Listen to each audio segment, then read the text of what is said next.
Welcome everybody. I'm so glad to see you all out here tonight, and I hope that I can elucidate the cooperative business model for you so that you understand how it's going to save the planet and how it has a lot of superpowers. I want to talk a little bit about my employer first, though. The Northwest Co-op Development Center up in Olympia is a not-for-profit 501c3, and they have a special emphasis in their work on resident-owned communities, home care agencies, and also converting existing businesses into worker-owned or community-owned cooperatives. So this idea of worker-owned cooperatives is one of their specialties. So they are located up in Washington, a part of the region covered by the Medicine Creek Treaty of 1854, which was signed under duress. They acknowledge the indigenous people of the Medicine Creek Treaty, Coast Salish people, and Sahuamish tribe. Also, they honor the Nisqually tribe and the Saxaquin Island tribe. And here in this land, in Ashland, Oregon, we recognize the Confederated Tribe of Umpqua Indians and the Rogue Indians. So we like to extend the respect to our native forebears who we engage with throughout the Pacific Northwest. So the center was founded in 1979 and it has grown into the Northwest's leading provider of cooperative development support in the states of Washington, Idaho, and Oregon. Most of their work does occur in Washington, but they also have quite a few clients in Idaho. So we have people located in the office and we have people located all over in those regions, and I'm the southernmost person. We believe that when consumers, producers, or workers become business owners, their individual and collective responsibilities do increase. So new owners face many challenges. They need to organize their co-op, they want to stay on track with their business, and that's where our development center comes in. We help with those challenges. We provide facilitation, advising. We do pre-development work with startup co-ops, especially. So if you have a co-op idea, we'll help you flesh that out, write your business plan, and start your steering committee in order to start a new co-op. So tonight I'm going to share with you some of the history of co-ops and some of their superpowers.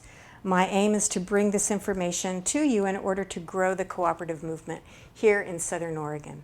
So maybe after tonight, you'll get a little idea in your head, and maybe you'll know a group of people or a person who might want to start a co-op. You're welcome. But first, I'm going to tell you a true story. It's the story of the Rochdale pioneers, and it's one of the stories that got me hooked.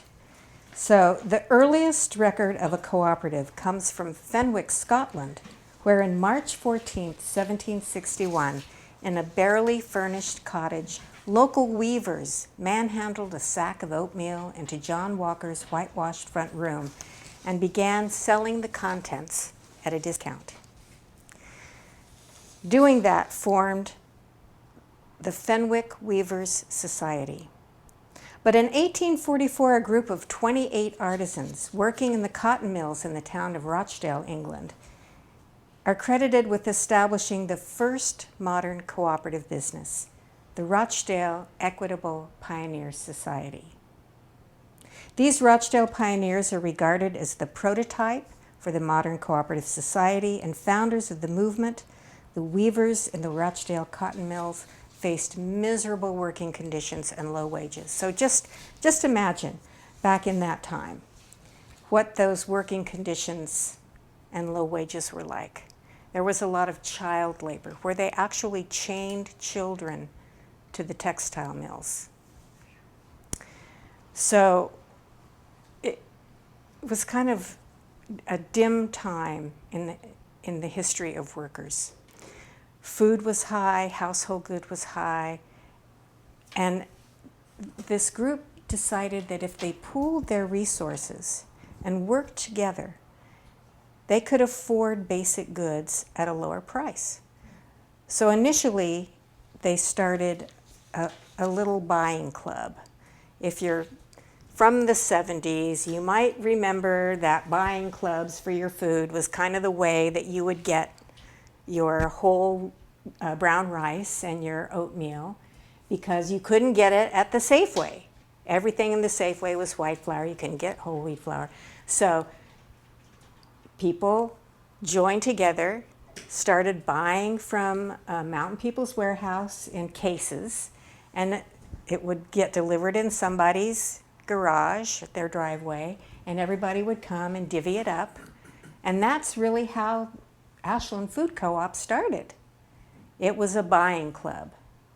And it was really formed because people couldn't get brown rice at the Safeway. The only way they could get it was to buy a big 50-pound bag of it. So then, well, if we're going to buy the rice, we might as well buy the oats, and we might as well buy the honey. And then, you know, it got too big, and cheese, and then it got too big for somebody's driveway and garage, so they rented a little space, and they fixed it up, and it was a little tiny store, and, well, now you see what it is. So that's exactly what was happening in Rochdale, England. And again, flour, oatmeal, sugar, and butter. Those were the first products that they sold in their store. And I also, so during this time, also these textile workers, these weavers, I mean, they were in factories that were not kept up properly. There were no safety standards, so there were a lot of injuries, and they needed a lot of help. And the cotton that they were using was cotton that came from the labor of black slaves in America who picked it under horrible conditions. We've all read about that. And that cotton was exported to the UK, where the weavers made it into cloth under conditions comparable to that of the American slaves. I think this is a through line that is interesting to follow in this case. And so I'll just kind of leave it with you that this connection between the slaves and the pioneers, Rochdale Pioneer Cooperators, because later down the road it kind of comes together. So the pioneers were all followers of the utopian vision of Robert Owens. They considered themselves Owenites. And that actually got traded back to America as well, especially among slaves. So they decided that it was time shoppers were treated with honesty, openness, and respect, and they should be able to share in the profits of their work, and that they should have a democratic right to have a say in the businesses that they were working for. So they wanted to be able to improve their lives, improve their wages, improve their lives, and they decided that, hey, maybe collective action is the way to do this. So they started this little grocery store, and every customer of the shop became a member, and everyone had a stake in the business.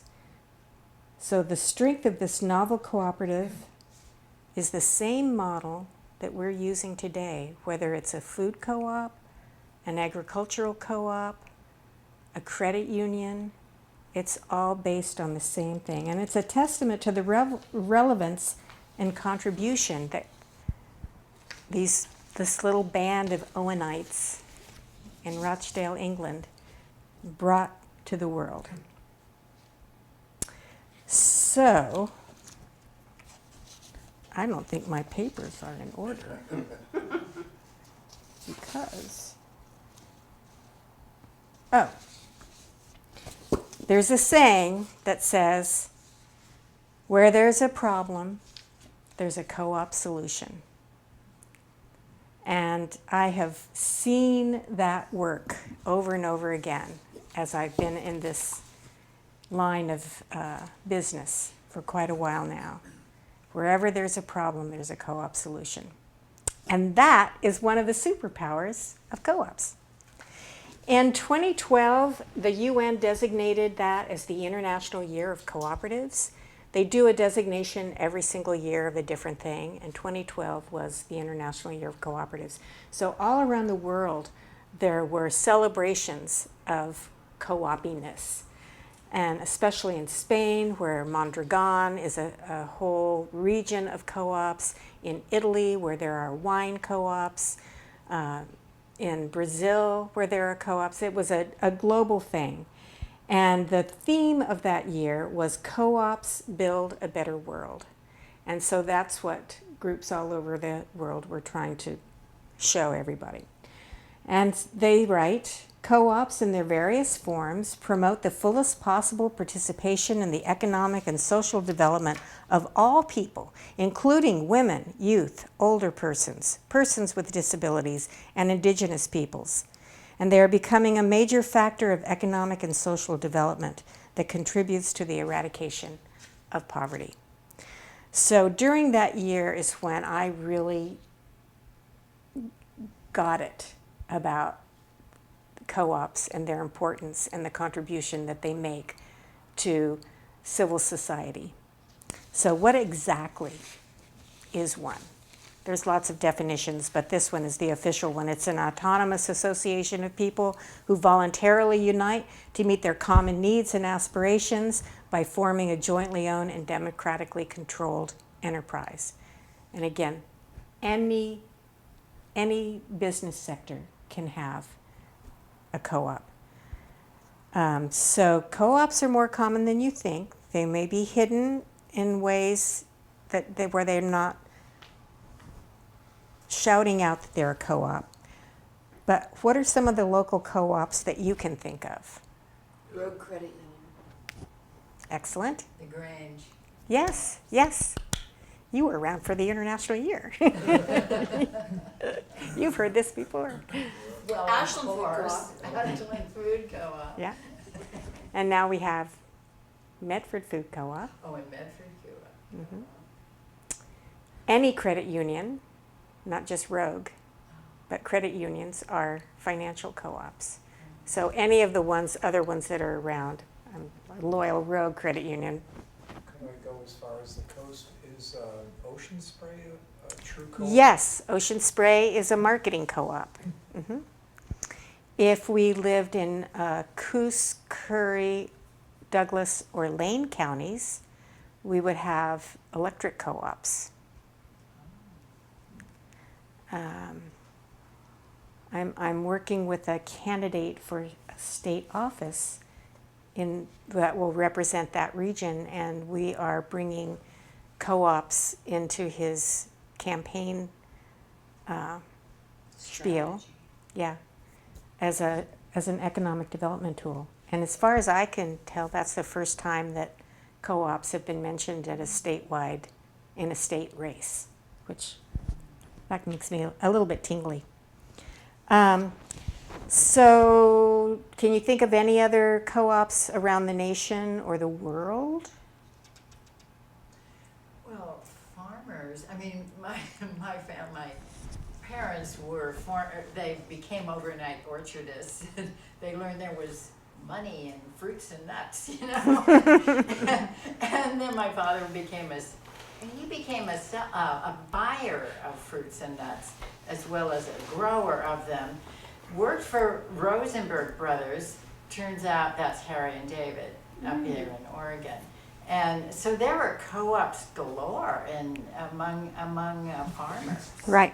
So farmers co-ops are one of the most prevalent in the country, and I'm happy to hear that there were a lot of heritage farmer co-ops in the Rogue Valley.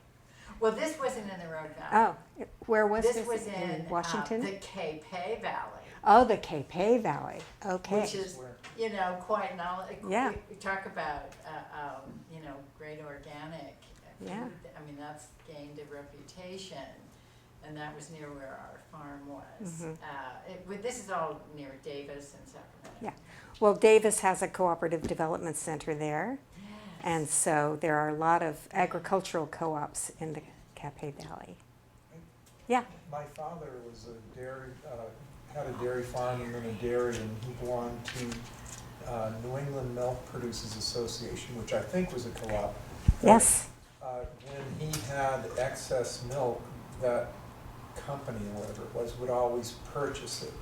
And if you had milk that was a little old, they would buy it and sell it to cheesemakers. So you could always sell your milk, excess inventory. Right, so in the Northeast, dairy farmers banded together and then pooled their milk at times in order to sell it. Anything that was left over, then they could sell it as cheese. And they also were able to get the hay and the grain and the other products that you need on their farms through their co-op. Yeah. Yes. Anybody think of any other ones that they are familiar with? REI. That's right. REI is an outdoor equipment co-op owned by the people who buy their products. So it's a consumer co-op, just like Ashland Food Co-op is, but what their consumers want something different. Yeah. Organic Valley is a farmer-owned co-op. Yeah. So the co-ops come in a lot of different flavors, other than vanilla or chocolate. There are worker-owned co-ops that are owned and operated by the people who contribute to the labor, to their business. And City Bikes in Portland, Oregon is an example of a worker-owned co-op. And worker-owned co-ops are also very prevalent in the computer world. The developers and programmers have formed a lot of worker co-ops in the Silicon Valley. So I noticed that Ray's market says it's employees owned. So are they a co-op or?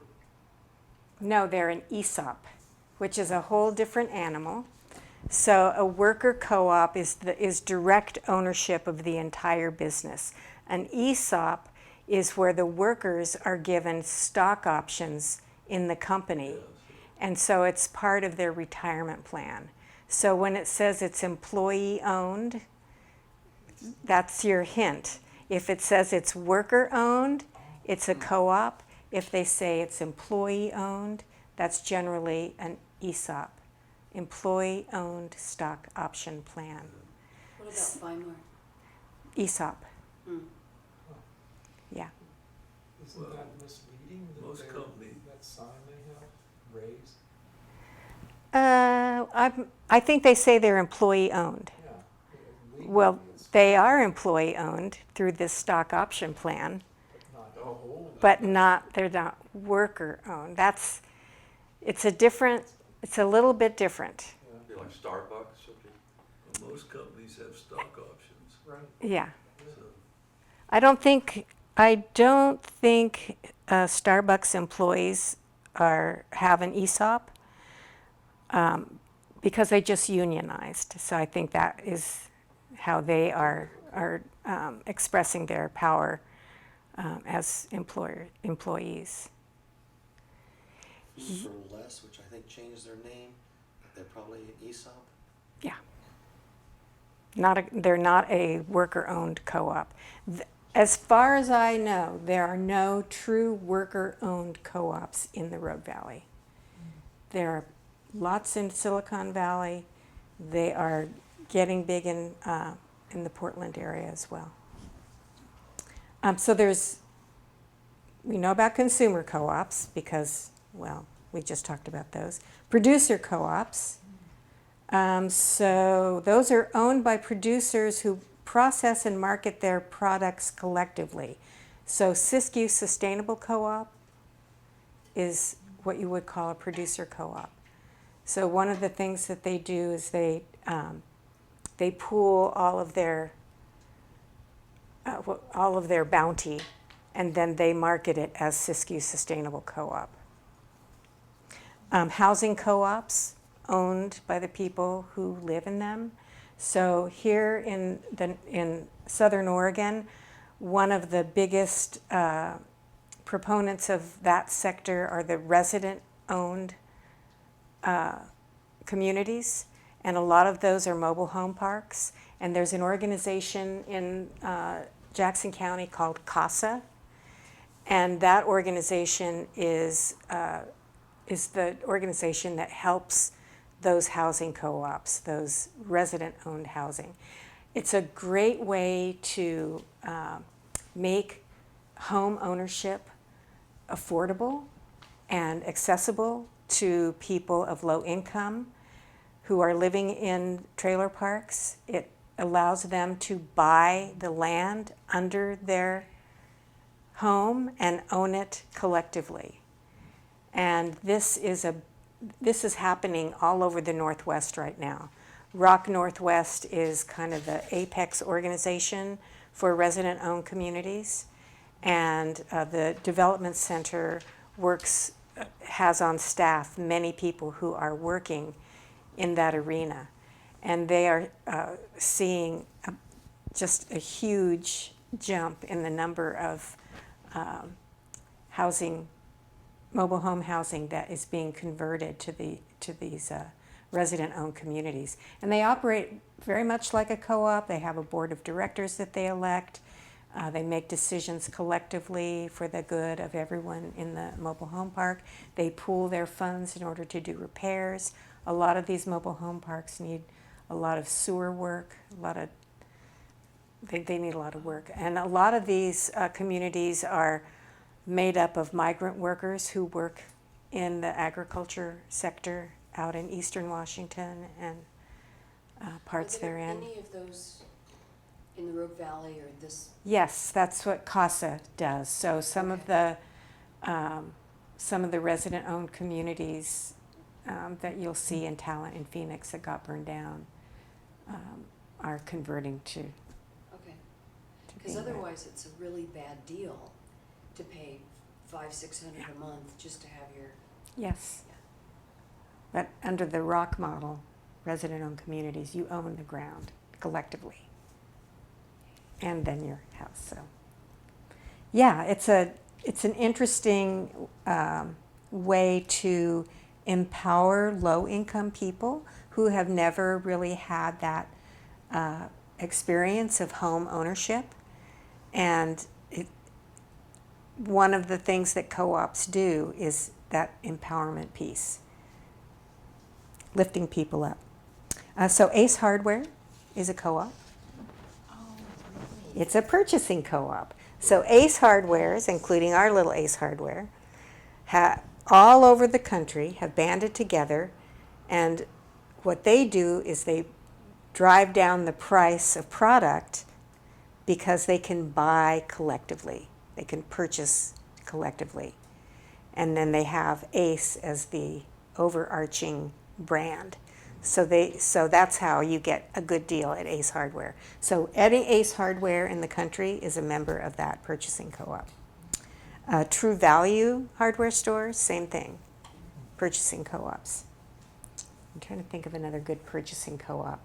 Costco. Costco is not a co-op. It's a membership. It's a membership organization, but it is not a co-op.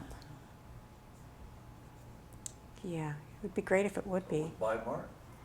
Bimart is an ESOP. Okay, just kidding. Yeah. So they just have a lot of locations, and it still gives them the opportunity to buy it. purchase at a better price for all of their locations, but they're not owned by the workers. They used to kind of say they were. Well, they say they're employee owned, and that's the code word for Yeah, that's what I'm ESOP.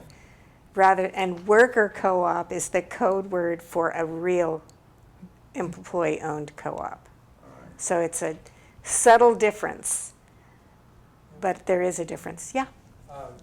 I had purchased a house and used to shop a lot at Ace and Home Depot, and I took long sales slips and from Ace went to Home Depot, compared the pricing, and it was plus or minus 10 cents, 50 cents, but overall you're better off just shopping at Ace for what I looked at. Good to know, because I don't go to any of those big box stores, because I go to Ace, my local hardware co-op. And they're locally owned. It's a hierarchical Right. ownership situation. Yeah. But it's a cooperative among all those local owners Right. all around Right. the country. Hmm. Yeah. Not all of them have popcorn.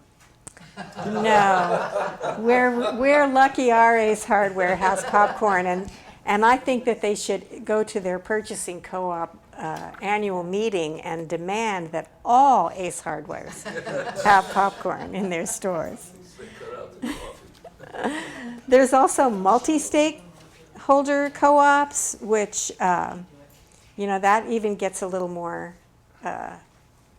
complicated. And Grange Co-op is a multi-stakeholder co-op. So it's owned and controlled not only by consumers, because don't we all have a little membership at the Grange, right? But it's also owned by all the farmers. So it has different levels of ownership made up of different people. So it's a hybrid of a consumer co-op that we can be a member of, and it's also a farmer-owned and farmer-driven organization.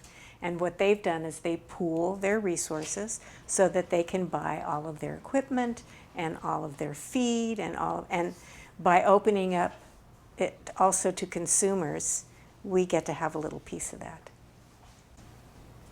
So that's a multi-stakeholder. Annie, doesn't the Grange, I'm not that familiar with it all, but it has quite a history in this country of being just a whole social, kind of being the heart and soul of towns and rural So communities. that Grange that you're talking about right now is different That's different. That's like from the Bellevue Grange Grange. Co-op. So the Granges were a way for farm families to form communities and have a place where they can get together and fraternize. Yes.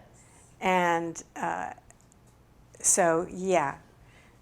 the Grange Co-op kind of grew out of that, in terms of being a purchasing co-op. But the Granges were, and continue to be a very important part of farm life and rural life in America, definitely. Then there are financial co-ops, and I think we all probably bank at one of those. Yeah. Rogue Federal Credit Union. And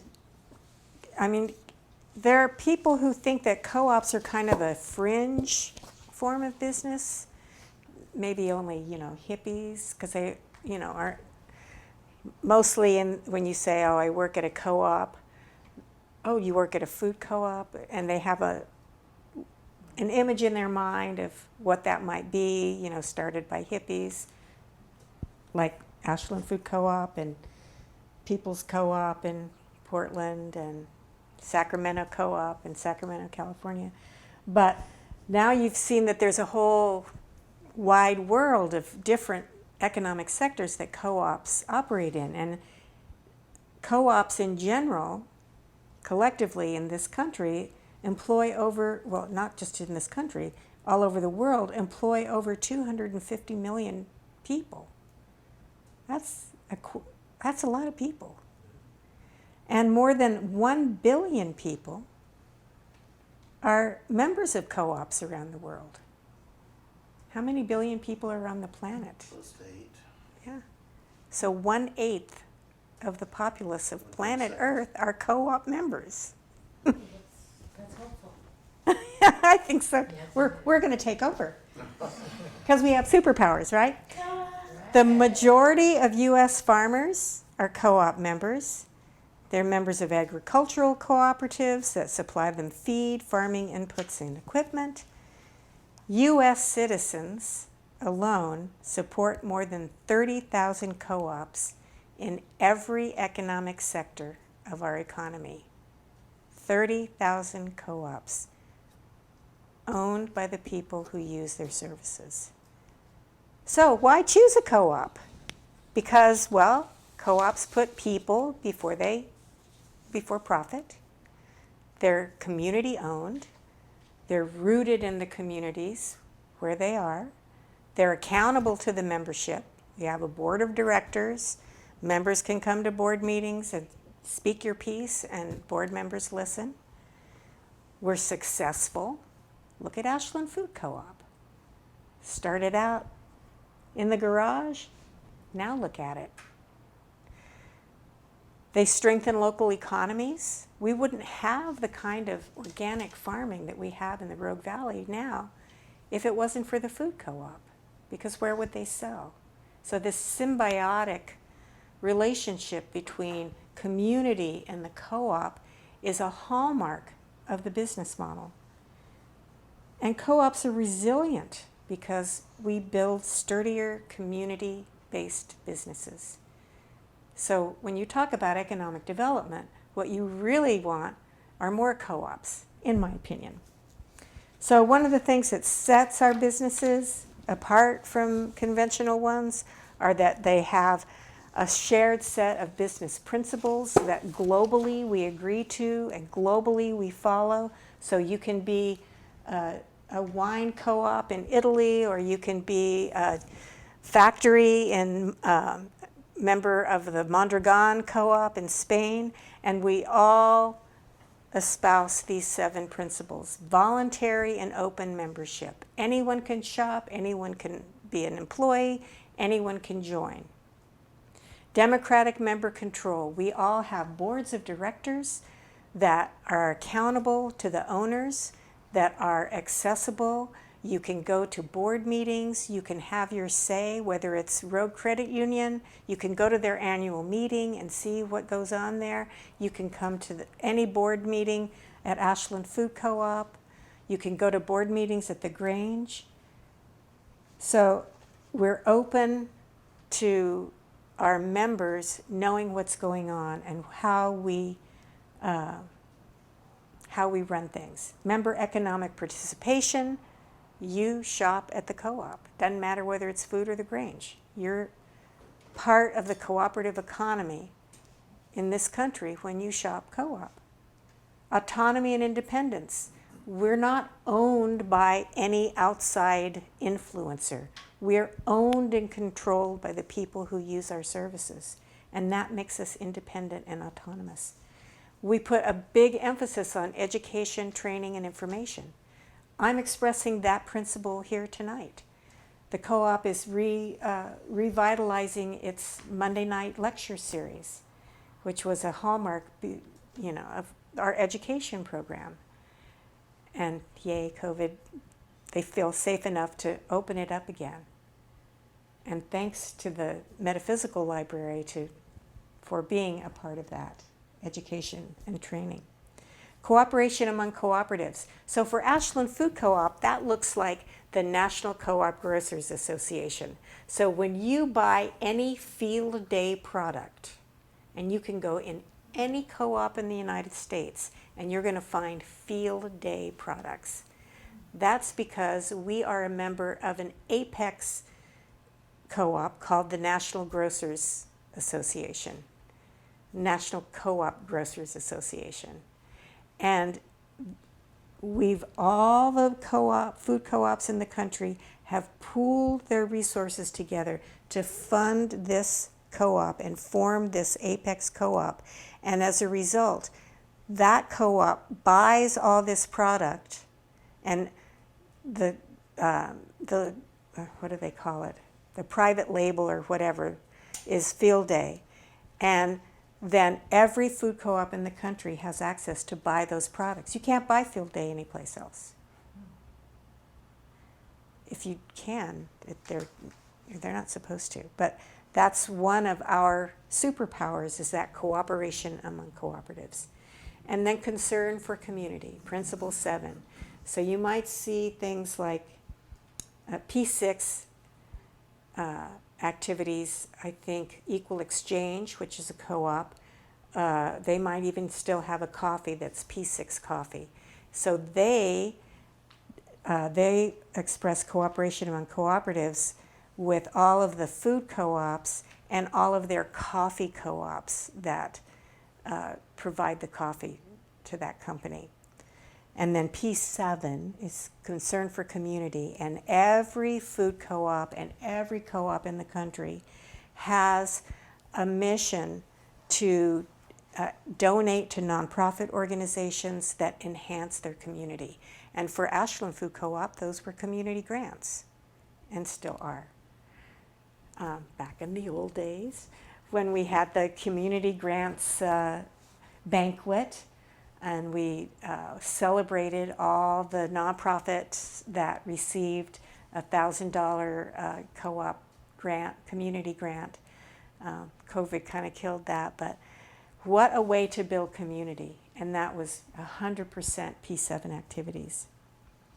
So I'll just ask you a question. How do you experience these 7 principles now that you know that there are 7 of them? How do you experience those principles when you use any of our local co-ops? So Medford Food Co-op, Ashland Food Co-op, Grange Co-op, Road Credit Union, Siskiyou, Sustainable Co-op. Any way that you feel that you can see those principles in action in any of your co-ops? So the Ashland Food Co-op's always been great, or was before COVID, giving money to community events and making things happen. I'm always grateful. Yeah. We were always grateful for you, too. Yes, so the Ashland Food Co-op has supported a lot of local musician concerts, events. Independent Film Festival. Film festival, yeah. Been a sponsor to that. And also there are like special things for seniors and then the basic. Right. Mm-hmm. Yeah, Concern co-op for basics community, and yeah, things that's to a- make it more, the basics of the kinds of food we need to eat are, you can always get one product line at the basic level. And that product line, a lot of that is coming from the field The day, field day. which probably, is, yes. right, cooperation among cooperatives, right? And I forget the 7 principles, but the co-op, I used to hang out with one of the people that ran it for a long time. And they pay the employees really well and have a lot of benefits. But on the flip side of that, if you ask probing questions of the employees, like, is this bread made from fresh ground grain, you probably won't get an answer. You know, they kind of don't like probing questions. And it's not about the co-op, it's just about products. At least Right. that's been my experience there. I don't know if it's part of the culture just in Ashland or if other ones have that same culture. But it's kind of known for that amongst certain people. Mm-hmm. Maybe there needs to be a little more emphasis on Principle 5, education, information, and training. Well, I want to say that when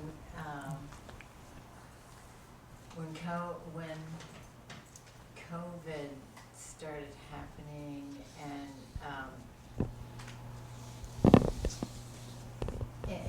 so and the first Thanksgiving that I was really feeling that, and I knew that some of my family members wouldn't be coming down, and I thought, is it going to be just me and one other person? And it turned out it was me and my sister-in-law and this wonderful person who rents a section of the house she lives in. You know, we were all neighbors.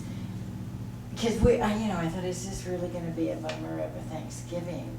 And then we started getting together. We just thought, well, what? We didn't want to cook anything big, you know. We was just 3 of us, and so how are we going to? We all wanted, our favorite traditional things, and I will tell you that grab and go, that those co-op members in the kitchen. it brings tears to my eyes. We had such a good Thanksgiving dinner. We had so much fun, and we loved all the food, and we didn't have to cook too much. We cooked a few really easy things, and it was you just felt a spirit.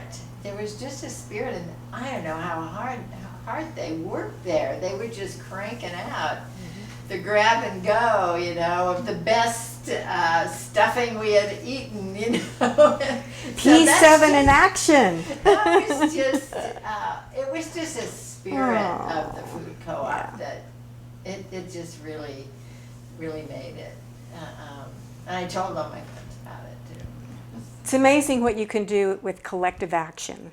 Yes. Collective action that is guided by a principle, right? Yeah. because Concern the for our teams were community. just so Yeah. good there. Oh my gosh. Aw, Yeah. Thank these are you. tears of joy. I It was can see really- that.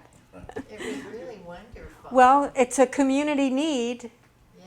that was met through cooperation. Right, and a lot of the stuff, the pies were locally made and, Yeah. all kinds, so you felt good eating this food. Right, we It was provided really a- good quality.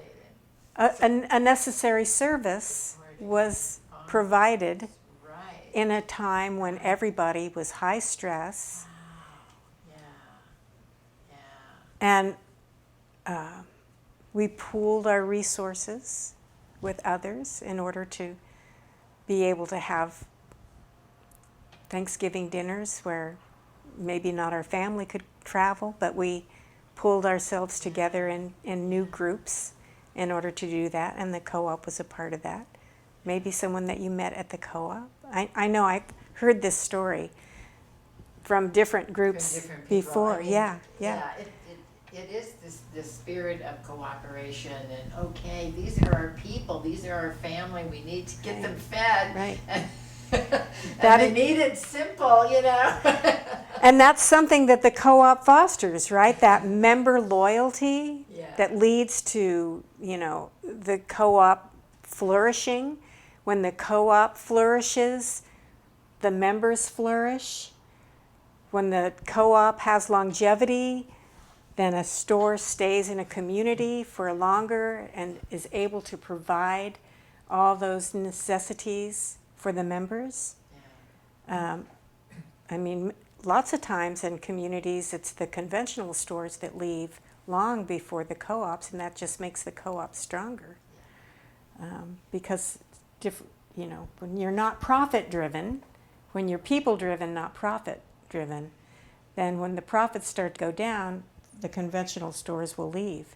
But the people-driven stores are going to stay and thrive. And in every co-op, in every community in America where there's a food co-op, that co-op is the center of the community universe for them. And that's how it is in Ashland, that's how it is in Davis, that's how it is in Bellingham, that's how it is in Seattle, that's how it is in Austin, Texas. Co-ops, by their very nature, create that space for community. And I would imagine, because I knew very well the one person this organic farmer who discovered accidentally about GMOs coming in, talking about Chris Hardy, and he very quietly just asked some questions and then went to the Syngenta local office and said, "Oh, I hear you're doing experiments. Where? Oh, here are the plots of land." Then he sounded the alarm, and then there was this whole. So the co-op was very much supportive of that and educating people about that and selecting products and supporting family farms that. The thought of having GMOs in this narrow little valley is just a horrifying thought, and we missed it. I think co-ops played a role in that. Education, information, and training. Education. Yep. Yeah. We had to let people know. And we expressed democracy. because every year you get to vote for the board of directors. I mean, we're democratically controlled. We're consumer-owned and democratically controlled. So, in a way, a co-op is a petri dish for democracy. And in these times when democracy is being weakened and devalued, it's the co-op model has the opportunity to lift democracy up, because people are the collective repository of authority. The collective repository of authority. And that idea of deliberation about where the co-op is going among its members is so important. And that's why you should always vote in the election. Another value is equality, right? We have to value each other as human beings.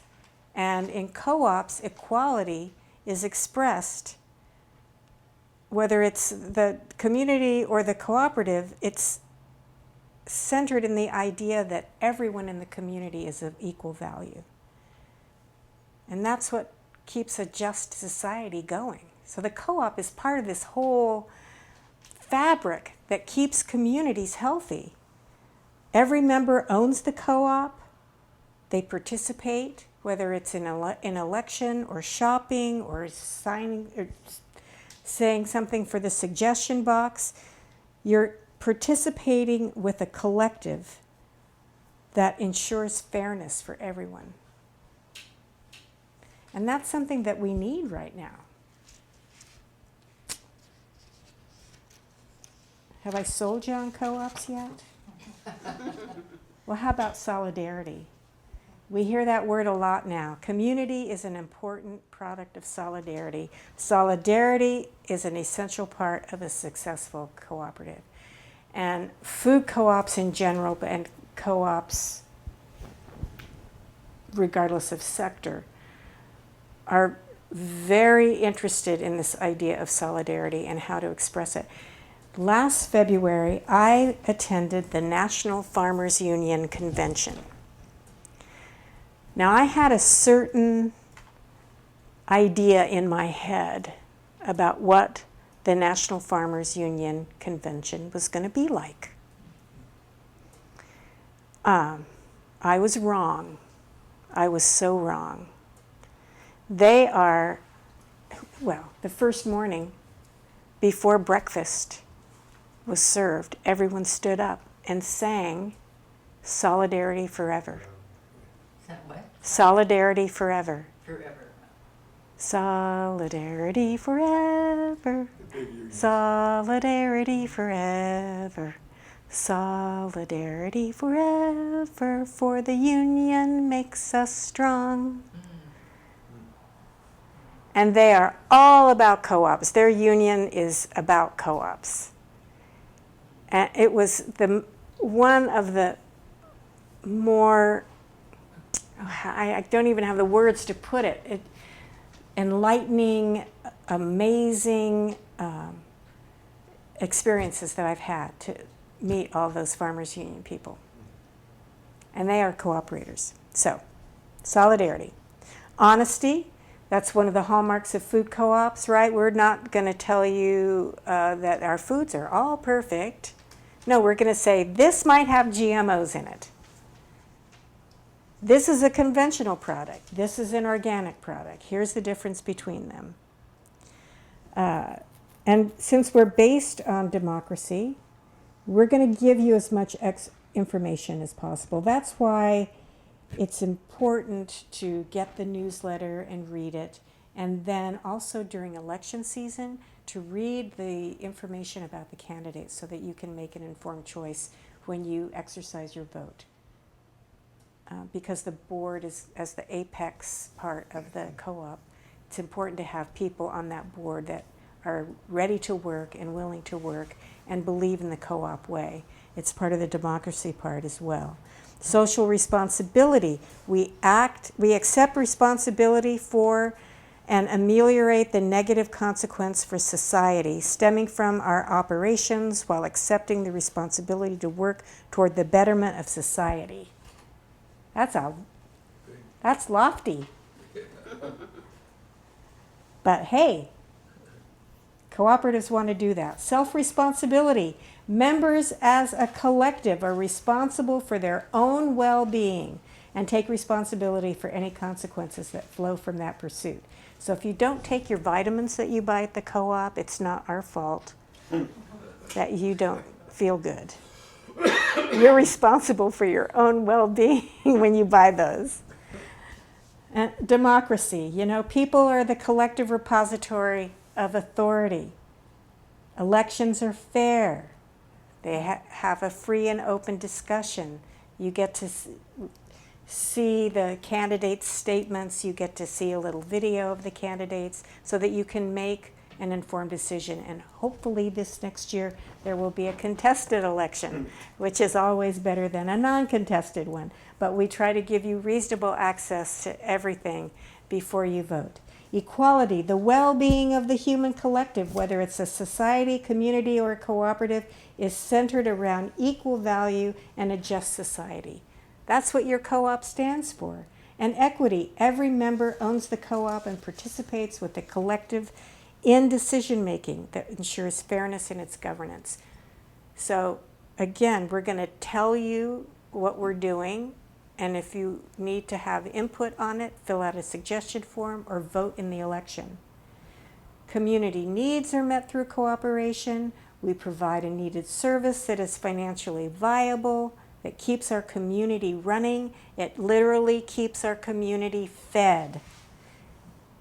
The Ace Hardware keeps our community in popcorn anytime we want it. The Grange Co-op feeds my birds, and they eat a lot. They eat as much as I do.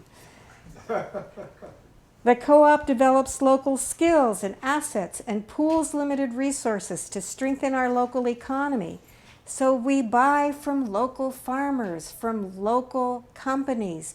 We seek those connections out because we're all part of the same web of life. That collectivism where if one succeeds, everybody succeeds. That's what a co-op is about. We foster member loyalty, and that leads to lower business failures and greater longevity than any other economic model in the country, in any community. Co-ops outlive corporations. Think of all the corporations that have come and gone since 1972 when Ashland Food Co-op started. And we're still here. Self-help. Members are obligated to collectively contribute to the realization of a healthy, sustainable community in order to achieve personal human fulfillment. So it's not just food. Food is our vehicle to express all of these values and principles. And that, to me, is what makes cooperation so important right now. We have one-sidism against the other side. We look down on people because of their viewpoint, or we are the ones that get looked down on because we're too liberal, they're too conservative, we're too liberal. The co-op is where all of that jumbles up together, and no matter what, you've got these underlying principles and values that you all believe in, because it doesn't matter whether you're on the right or the left or the center. These are universal values that co-ops express, and they keep society running. Annie, what is your experience working with the co-op? I mean, in terms of because, you work with a lot of local growers and all, and when I was on the farm tour, and I was bringing a friend who was just brand new to to Oregon. And I was just thinking, if it's anything like where I grew up, they're Democrats and Republicans and everything in between who are farmers, you know, and yet they,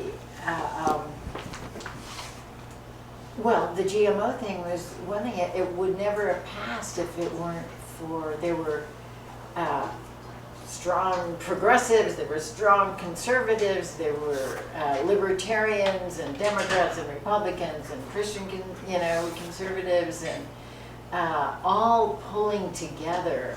Yeah.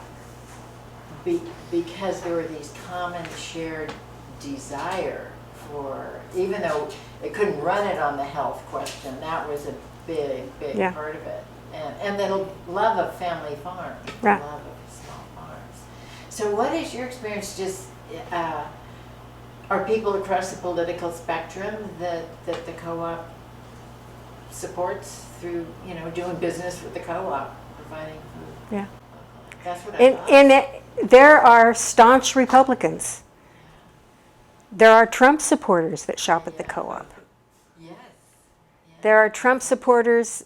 I mean, the political divide gets sublimated and overtaken by the principles and values of cooperatives. And the importance of food and health in Yeah, our lives. But, you know, Right, and all those other values, yeah. That is my hope, really, is that through how we can honor and respect each other across the apparent divides. There's a thin, you know, I mean, underneath who you vote for president or for senator or something, there are these common values, and I love the GMO movement.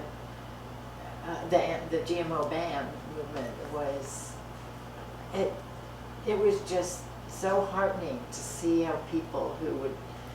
right, and we voted on that. So we expressed democracy Yes, and we, in that. 65%, Yeah.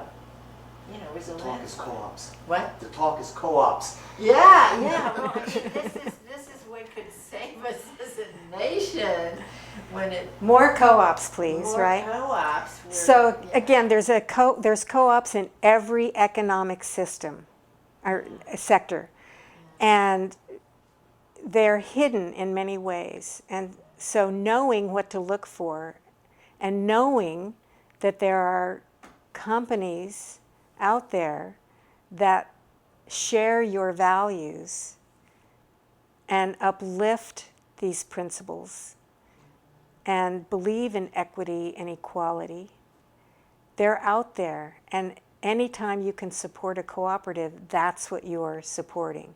And you're putting those beliefs. If you are a cooperator and you believe in all the principles and values religiously almost, then you put out, I'm just going to say it because it's the metaphysical library, a vibration Yes, right. that carries through to everyone. That vibration I felt at that Thanksgiving. Yes, Right. exactly. Yeah, And know that there are cooperatives, food co-ops all over the country, hardware cooperatives, worker co-ops, that are all believing and upholding the very same things that we've talked about tonight.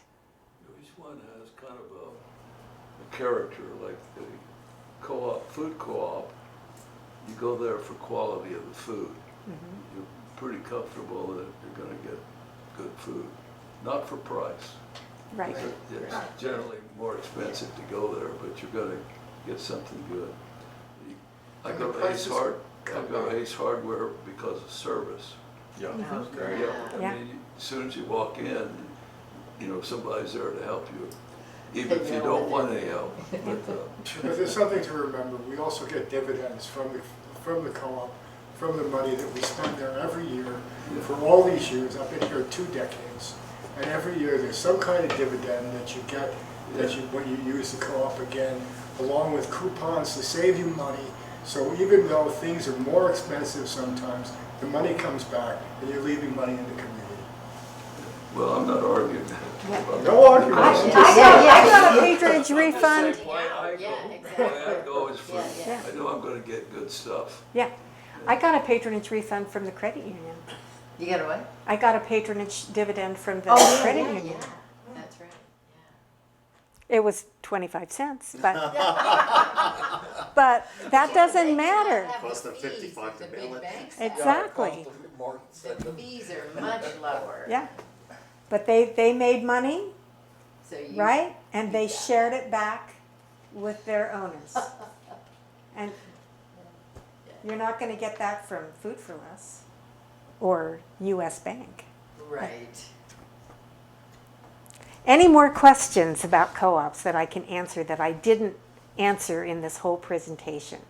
Yes. I have a question about,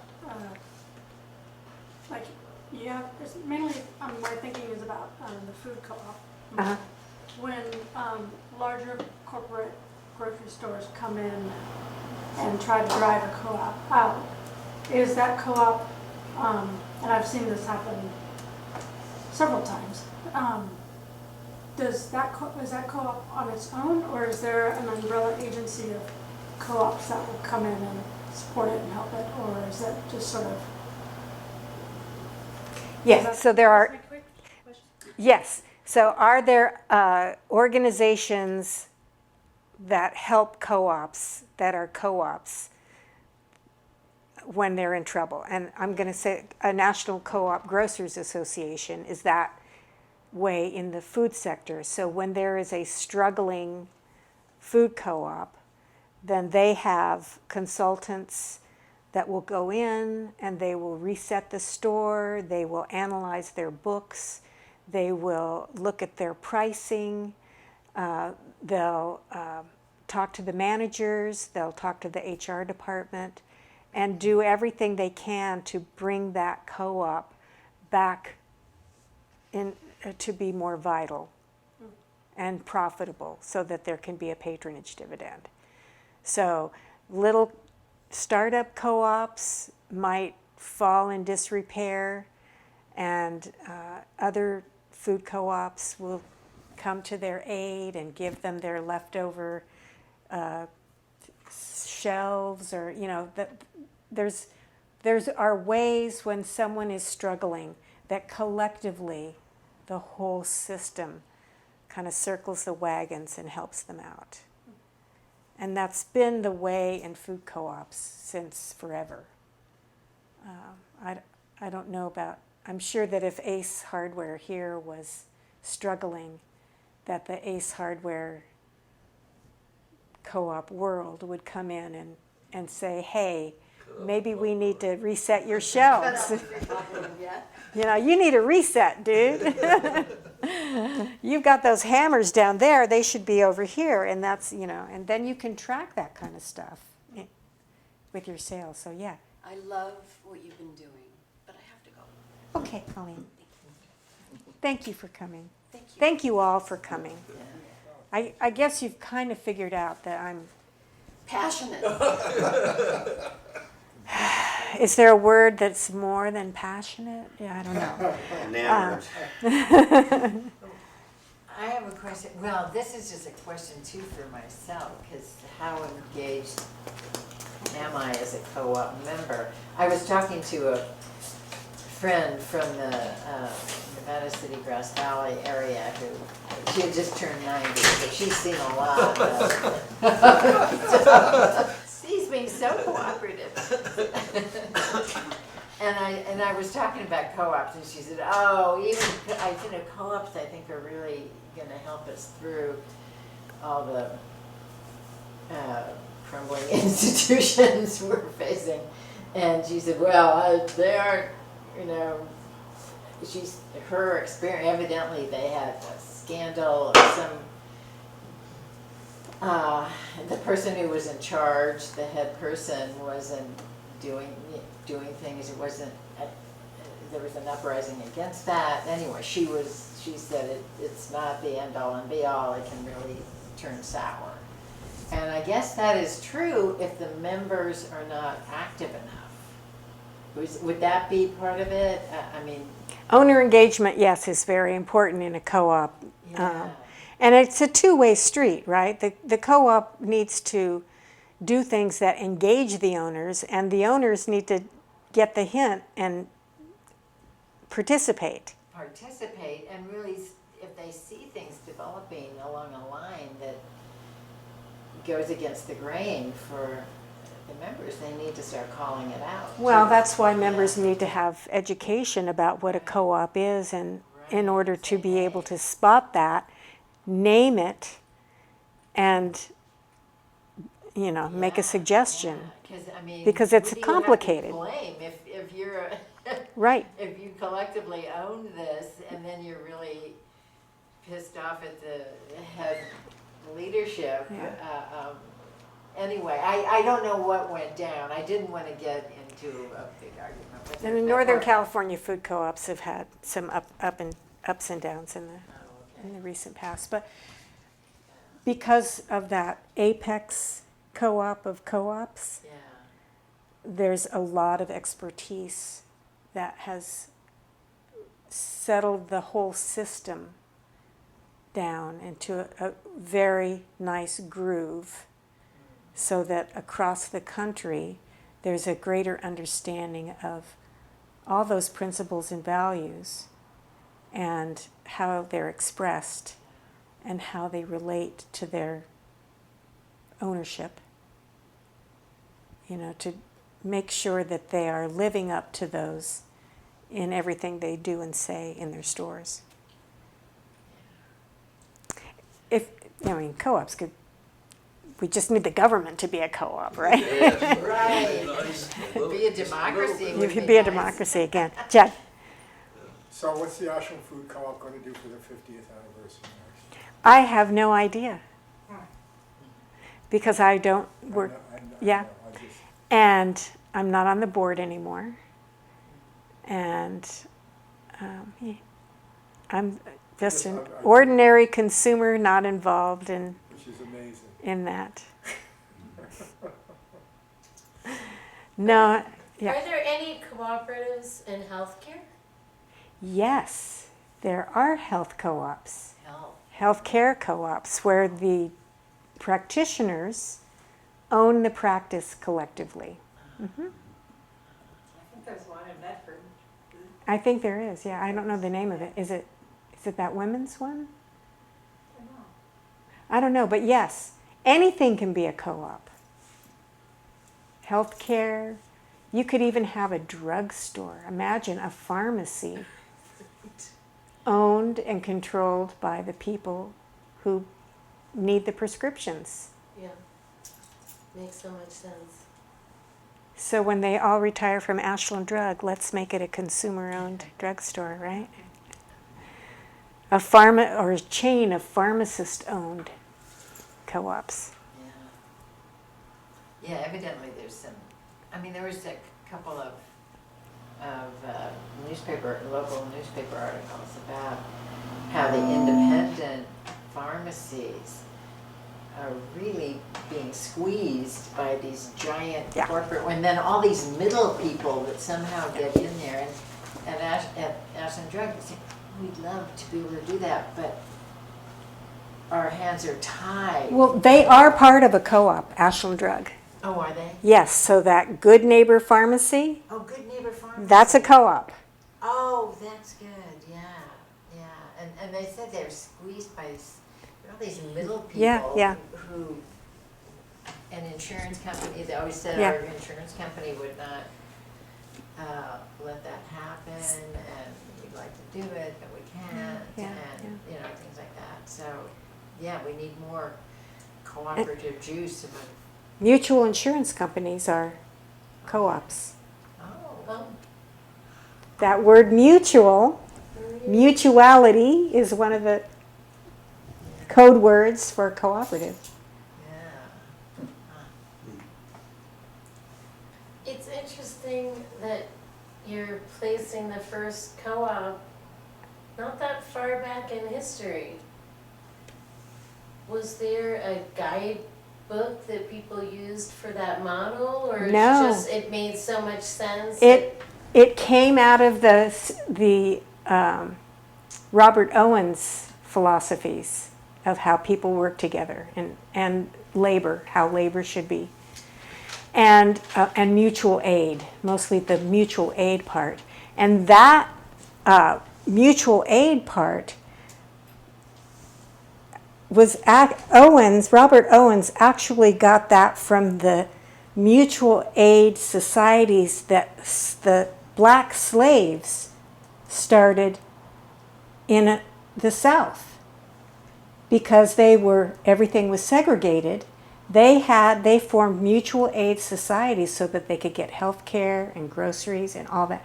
And Robert Owens studied that and took that back with him and put it into the co-op movement. So there's this historic, again, another one of those through lines when it comes to mutual aid and cooperatives and blacks in the South and Owenites in England. That should be taught in education, that sort of thing is never mentioned. No, No. you don't.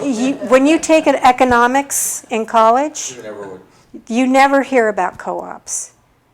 You might hear a little bit about Robert Owens, but in a very historical way, but you don't hear those through lines, and you don't hear about co-ops. And never mutual aid societies, were they barter places, or, because the slaves weren't paid in Right, cash, so people were bartering? right. It was a way for people to take care of each other, right? Let me go way back to the very beginning of my thing, because I think Must have grown out of desperate need and then seeing a way through. the saying is, where there's an unmet need, there's a co-op Like the solution, Industrial right? Revolution, was changed Yes. everything, and then unions and co-ops and all these other things grew out of that. So the roots are right in the Fenwick Weaver Society. So the weavers in the textile industry really are the ones that became Owenites. And they started this little grocery store. It was the Rochdale Pioneers, they called themselves. And they started a little store, and all that was in it at the beginning was oatmeal, candles, sugar, and flour. I just want to interject, that's usually you're taught that the Industrial Revolution starts with the weaving industry. The mills and Yeah, export. yeah. The export, right, so there's that through line, the cotton, South to England. the South to England, but it became a two-way street, right? So the Owenites and their philosophies about mutual aid and cooperation traveled back to blacks, to the slaves. And so there's a lot of scholarship about that. It's, hard to find, but it is. It's not like, in every history book. Right. But yeah, I think that it was an aha moment for me when I realized that the mutual aid societies among slaves were so closely connected to the ideas of the Owenites that started the modern cooperative movement. So there were a lot of informal cooperation that, the weavers kind of codified, I guess, by making the principles and values, having a statement of what a co-op is, what cooperation is. But it's all based around mutual aid to meet human needs. That's the nucleus. If you're looking at the cell, the co-op cell, that's the nucleus. Collective action for humanity. It's kind of, up here, but it feels good.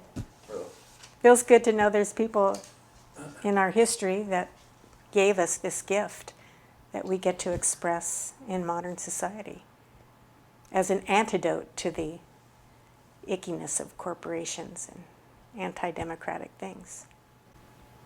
And when we look, I mean, I'm always looking for, well, how are we going to, how can we grow?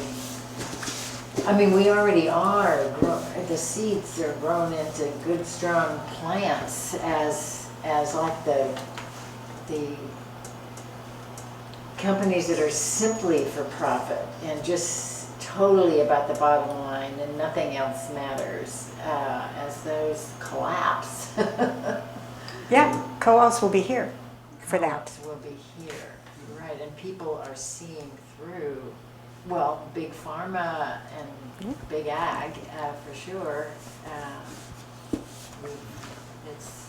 People are seeing through it, I think.